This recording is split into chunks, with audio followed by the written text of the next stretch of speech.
70 ปีมือกูในบ้านใต้มือเลย ห้อง มือรุ่นเดียวเนี่ยเขาจะนะเยอะจะพอแล้วเดี๋ยวเขาโทษอยู่ถูกไปดูแล้วเขาลงใจเรือจะพอเลย อยู่เดียวอย่าพอไปเนาะลูกเบิ่งลานนี่เดียวไปเฮือนงามน่ะอยู่โดนๆเนาะบ่ได้ก็ได้ พอประสานงานแล้วพอ เลย จะหาเมียอีกคนหนึ่ง โอ้ตักแล้วว่าได้ตู้โจเอ็ดแล้ว ด่าเด้อเนาะ โอ้เจ้า มีคนในใจอยู่นะจังบอกมานี่เนาะ ยันมีเลย เราไปแล้ว เอาหยอกบ่เอาหยอกบ่ ก็บอกว่าไปดูมันบัวเนาะ ถ้าว่ามีดีก็เอาบ่ ดูเอา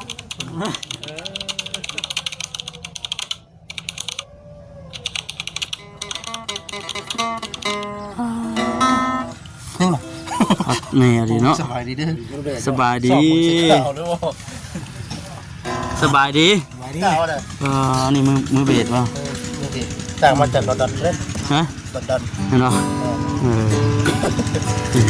เห็นมาหาประตูโจยแล้วมีอันเสียงล้ำทำเพลงเลยพี่น้องเลยเนาะ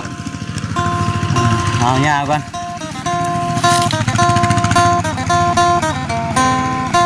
อันนี้เนี่ยดูนะวะเห็นเหรอฮะ ลืมแล้วบ่คำว่าบ่ได้เห็นเลย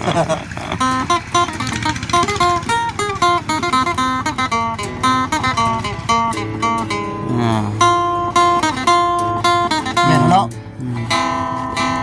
นี่อ่ะ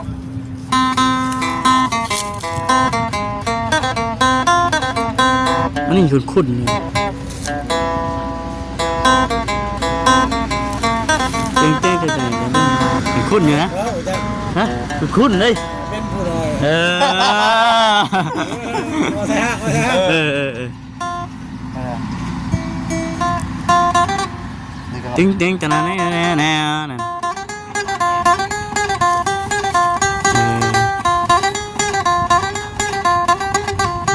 นี่ฮะ บ้านเพื่อนไม่ยังเลย ยังไงลูก เบิร์ดสีลำนี่ล่ะ เอาแว่นดูนักศิลป์เนี่ยว่านักศิลป์นี่ก็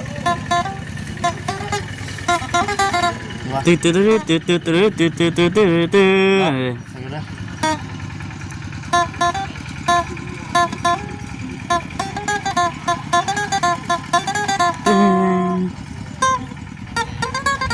มันติดกี่สิบวัน นี่แล้ว อ๋อเนาะ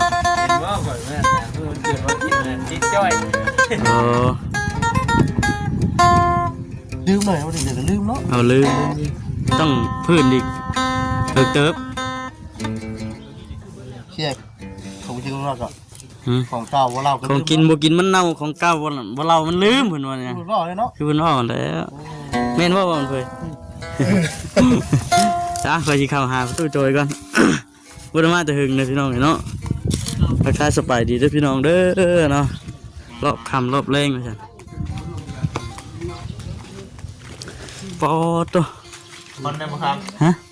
มันก็รู้ตัวทางนี้วะ นี่แต่แนวอยู่แนวกินเนาะสบายดีเด้อตัวเด้อ สวัสดี ยังอยู่คนเดียวบ่ โดย อยู่คนเดี พ ยว อยังรับจ้าง ลูกจะได้ รับจ้างขุดมันของเขา ไปหาจ้าง ได้พอได้กลุ่มต้นมันให้กระยามัน ครับจ้างหักใบไปเนาะ แล้วมันรับบ้านรับเมืองเลยพ่อ โอ้แม่นั่นแหละ เพื่อเพิ่นมาไปหาไหนเนาะ จะว่าจะได้ยังขอเลยลูกเอ้ยของคนยากได้ คุณเนี่ย จะได้ยังขอบ้านรับเมืองไปรับของมูก็ได้ได้ตัวอยู่ไฟได้เห็ดยาเพชรตัวพ่อแม่เพื่อนเพื่อช่วยให้เรื่องเหตุการณ์คือบาดคือเมืองจะเป็นโลเลยหัวเพื่อนสมุกเชียใจได้ไหมวะ แม่นั่น พ่อ แห บ ละ อกฉัน บอกกันนั่นแหละเนาะอย่าไปรักไปเล่มคือว่าแหละอยู่ เพื่อกาเลยเจ้าหลวงตาเอาตาเพื่อนเข็ดรู้แม่น้อยมันบอกทุกได้ยังเพื่อนเอ้ยคุณเวท บัดนี้ก็คือสิกินเฮิงเติบบัดนี้เนาะ โดย เข้าเบิดเด้อบ่เข้า ยังในหนึ่ง ยั เนาะ ง ยังนั่นนึงตั้งแต่บ่เห็นมาตะกี้เพิ่นบ่ เออ ยังบ่ทันเบิดอยู่ตินี่นั่นนึง อย่างประมาณอยู่เต็มอยู่กระตาย โอ้เข่าไหนยังประมาณนี้เนาะโอ้กระดานนี่อยู่อย่างชานมาจากนี่แมันบ่ชานดิงบ่นี่ ข้าวหวานบ่ คำหวานลองเบิ่งลองกินเบิ่งดูเรามาคำหวานเนาะ บ่ตัวบ่ตัว เนาะบ่ไป ข้าวส้มตัวว่าข้าวหวานจัก หวานอร่อยเลย หวานอร่อยแล้วติ หวานอร่อยเลยเนาะมาเสือตัวมาไม่เด้อมีแต่คุยกับทางบ่คำถ่า เด้อ ถือว่าในเรื่องของทั้งถ้าพ่อเพิ่นนี่เมื่อนี่น่ะดีใจนำแต่เราอยู่ดีไม่แห้งอยู่หรอวะ โอ้ยลูกๆก็ให้ดีๆแห้งเด้อจันตลอดปลอดภัย ก็ถือว่านั่นแหละ ดีใจอะไรให้มา ดีใจอยู่ป่ะ บ่ได้ยังก็ดีใจ อะไรอย่างก็ดีใจเนาะ มาเห็นหน้าแล้วดีใจเด้อ ดีใจ ดีใจเนาะ บ่มียัง เจอแล้วจ้าบ่พากันมา บ่มียังก็ตาม เจอเดือนละตัวเนาะ โอ้ผมจำได้ ประมาณจักเดือน 3 เดือน 3 เดือน3 เดือนที่เราเดือนมา3 เดือนจังได้พากันเห็นหน้าเลย คือคอยหากว่านนี่นะว่าสั่งโทรหาบ่าวแซนบ่าวแซนว่าแซนประตูไปพุ่นได้แล้ว คือโทรหา คอยได้โทร คือโทรหาเรา โทรว่าจะบอกว่ามึงเขากินมาหารบอกยาเสีย พี่เนี่ยเจ้าว่าสิลงไปพุทธ โดย สิเมื่อบ้านพุทธ เออ สิเมื่อได้เลย อยู่หาคนมันเพื่อนอยู่พุ่นได้ หาคนหาคุดมันอยู่บ่ เออ เนาะ ดูมีเจ้าไปเลยว่าเป็นเราสิขึ้นมาถึง ลูกเจ้าน่ะเอ้าเจ้าสิเมื่อพุทธ อ๋อ อันน้องจะเพิ่นน่ะตอนแรกเพิ่นมาบ่ มันมาแล้วมันบอกว่าบุ ไก่ดีติ โอ้ยกยกปอเป็นไอ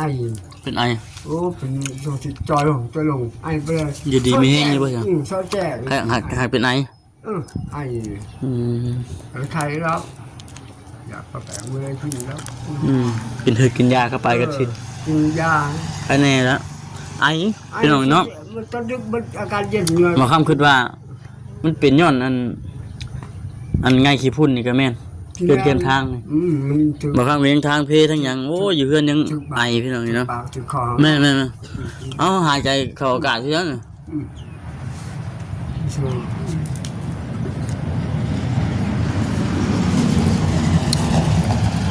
นี่คอนมาใช่ไหมเนาะตัวเนาะ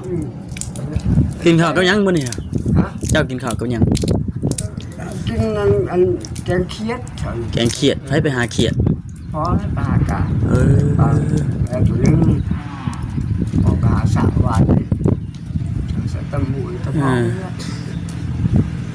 ลูกไปหาหลักฐานเขาคอยกับมันมากคอยมันมากเราอยู่เรื่องที่นั่นเราบอกหากินเองไป มื้อนี้ถือว่าได้ขึ้นมาพี่เด้อพี่น้องเด้อเนาะขึ้นมาเฮือนบ่เฒ่าโจยเป็นเงินครอบครัวนึงพี่น้องที่ว่าถึกได้รับการช่วยเหลือจากทางผู้หลักผู้ใหญ่เพิ่นเดี๋ยวปัจจุบันนี้น่ะเฮือนชานก็สำเร็จเสร็จสิ้นจนได้อยู่ได้เศร้า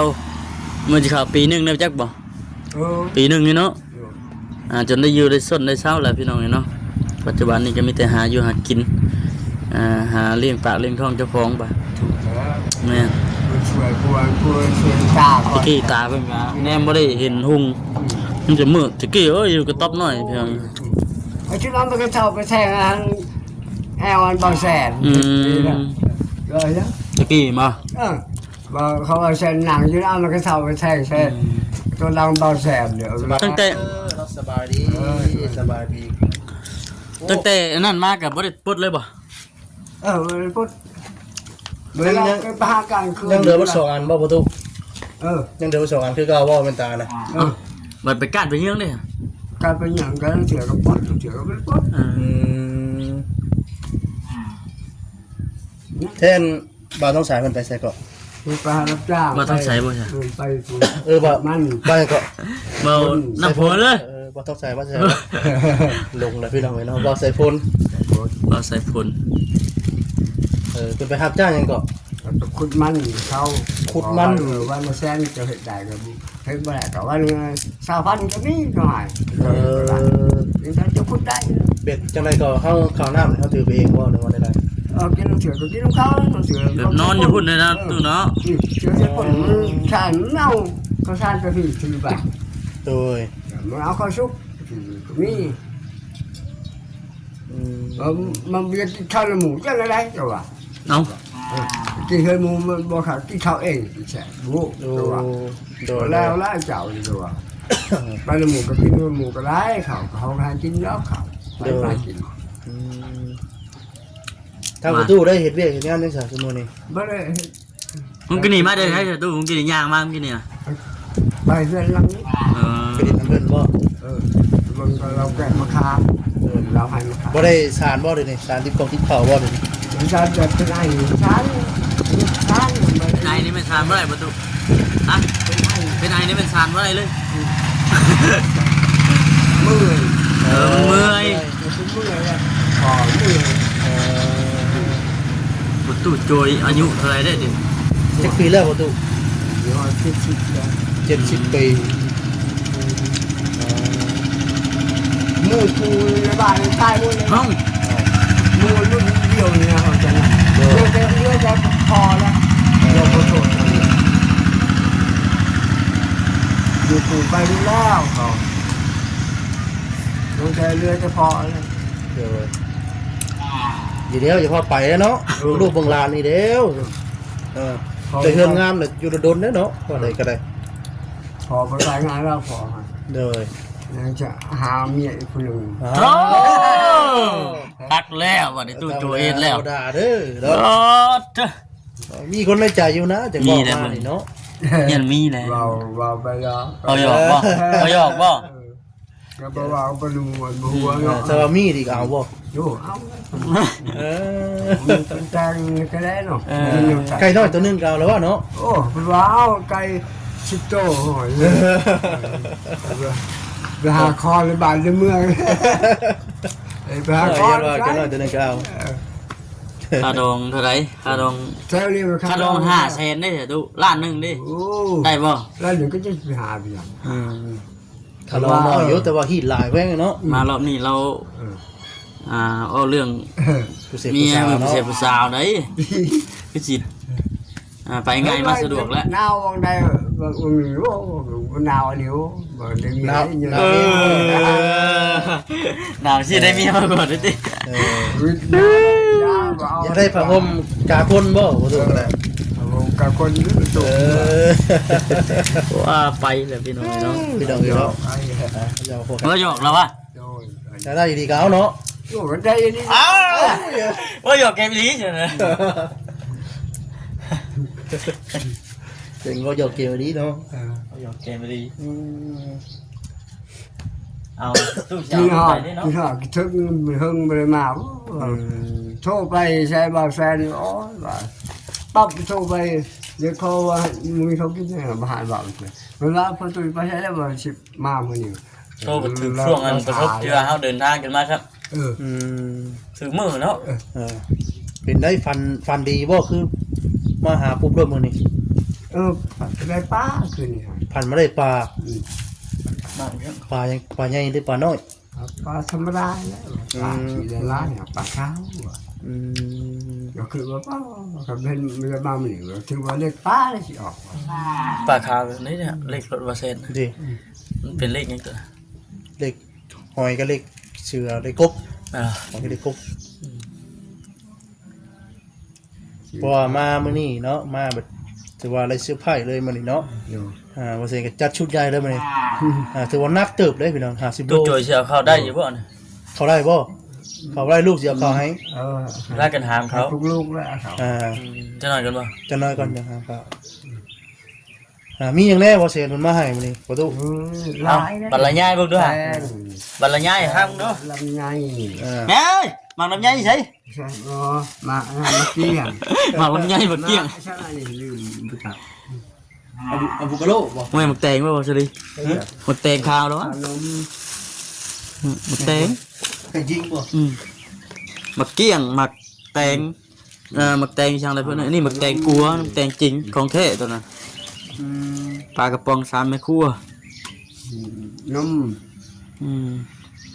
หลักๆเลยก็คือข้าวนี่แหละนะ เวลาเขาเลยรู้บอกโอ้ยพอขึ้นว่าที่เขาให้พา 4 โมงเนี่ยเนาะ อืมอยู่หาติ๊บเข้าได้จักติ๊บแล้ว มันสั่งชา เดือนนี้ได้เงินเท่าไหร่แล้วเงินจากขายติ๊บเข้า ก็ลงไปลงมาไปได้ล้านหนึงนะ ก็เดือนนี้บ่ บ่เดือนก่อน เดือนก่อนเดือนนี้ยังบ่ได้จีบบ่ ไม่ขายไปเห็นเลย หน่วยเท่าไหร่คือว่าฮอดล้าน โอ้จากทะเลนั่นแหละมัน2 เดือน3 เดือนนี่เขาบอกว่าได้ล้านหนึงนั่นแหละ พร้อมกันติ โฮมกันนั่นแหละไหลแต่ละมืออันเงินแสน โอ้ แสนชิ้นเหมือนก็ล้านหนึงเลย เลย พอไปเห็นเพราะว่าวายก็อยู่ดงคุณหาวายก็มาพูดหนึ่ง หวายประสานยังหวายว ายมันยิ้มมันนะ มียิบตีนบ่ ยิ้มมันจะเข้าแล้ว อืม วายนะมันจะวายแล้วตีมันก็เอาคุกนั่นอีก โดย เขาไปเจอก็เขาก็เอาอะไรสิหลายเขาสิเจ้า โดย ไปนั่นแหละอันนี้เป็นไอ้จิตมี2 10โล อื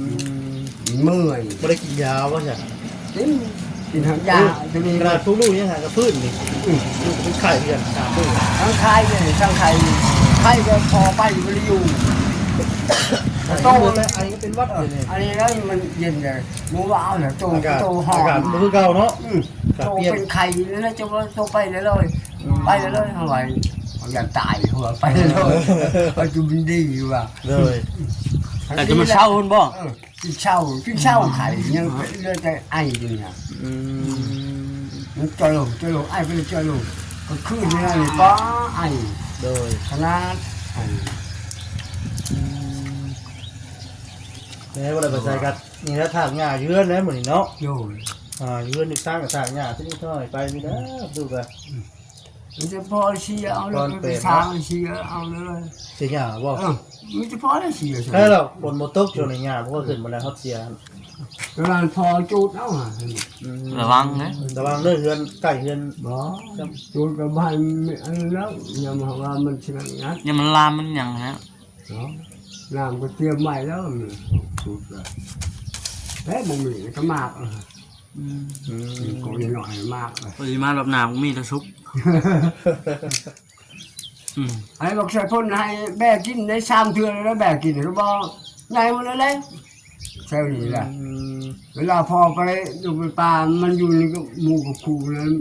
มันเปิดประตูปะโอ้แบกเขากินนี่เนาะมันสิจักความซะต่อ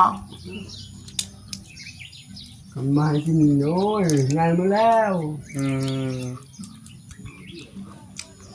กินมากเลยมึงมองกินมากเลยมึงมองกินกัน ม่วงบ่ มึงกินมากแบกบ่ขึ้นเลยล่ะ เลย แต่เลยมันห่อนรวมเป็นไงเนาะแบกมันห่อน เราต้องใส่แล้วไปอันบ่น้ำฝนบ่เราใส่ฝนโอ้ยบ่ได้ว่าจะใส่เลย แต่ว่าบ่น้องน้ำพุ่นตัวเนาะ ไป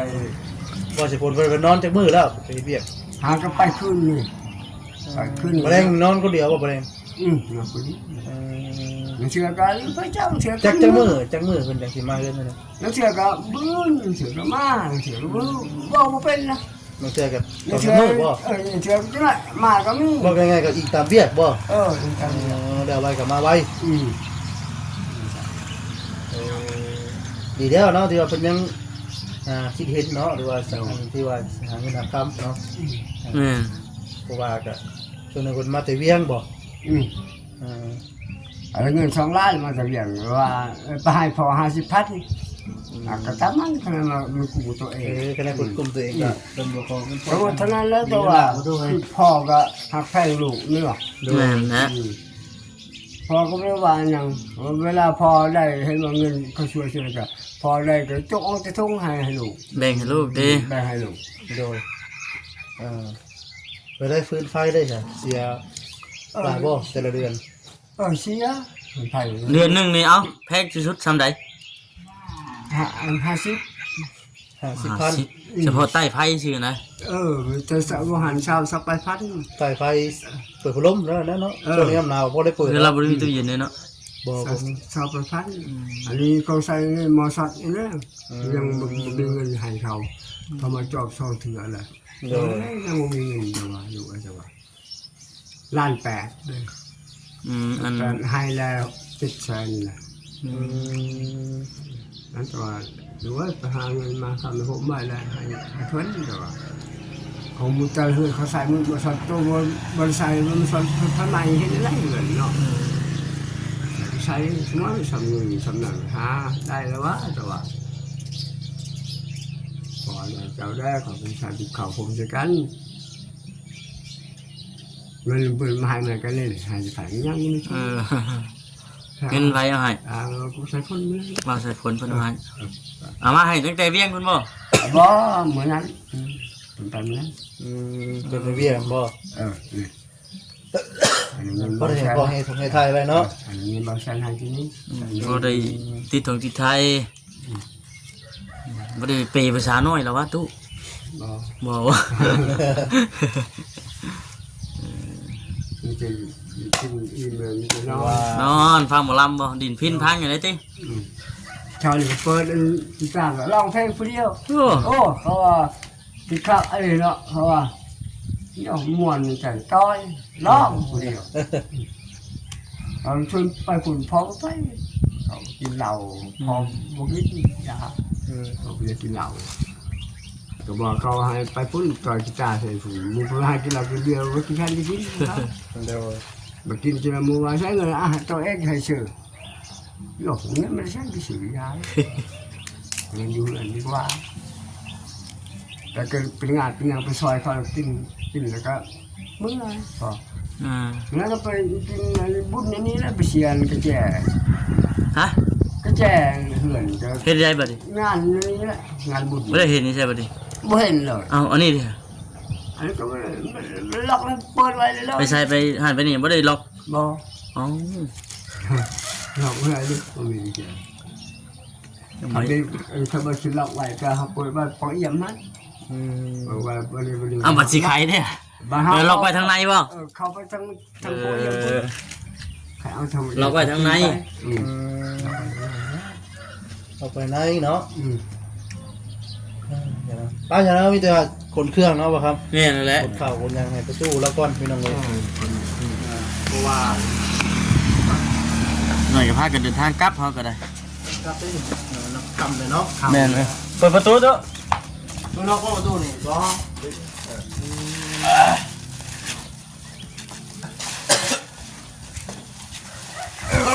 คนละหางลูกเนาะก็เกิดมาก็บันดังก็ไม่มาข้างเลยอยู่กลุ่มเลยปวดสดตั้งไว้ป่ะ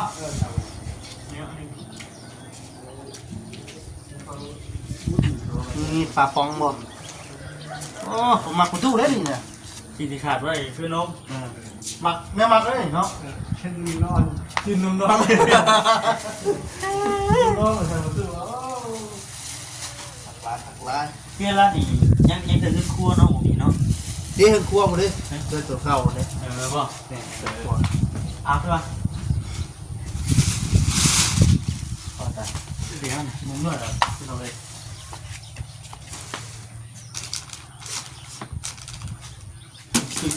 ขามาโดดเนาะอากาศเริ่มเย็นมาเด้อ การเริ่มมีลม ก่อนกินขามา เบิดบาทขึ้น เดี๋ยวเนาะพริกเนาะต้องซิมก่อน ไปพี่น้องนะครับจบคลิปก่อนอยู่ดีมีแห้งเด้อพี่น้องเด้อเนาะขอบคุณทางผู้หลักผู้ใหญ่เพิ่นสดซอยทางประตูโจยเพิ่นก็ได้เนาะสบายดี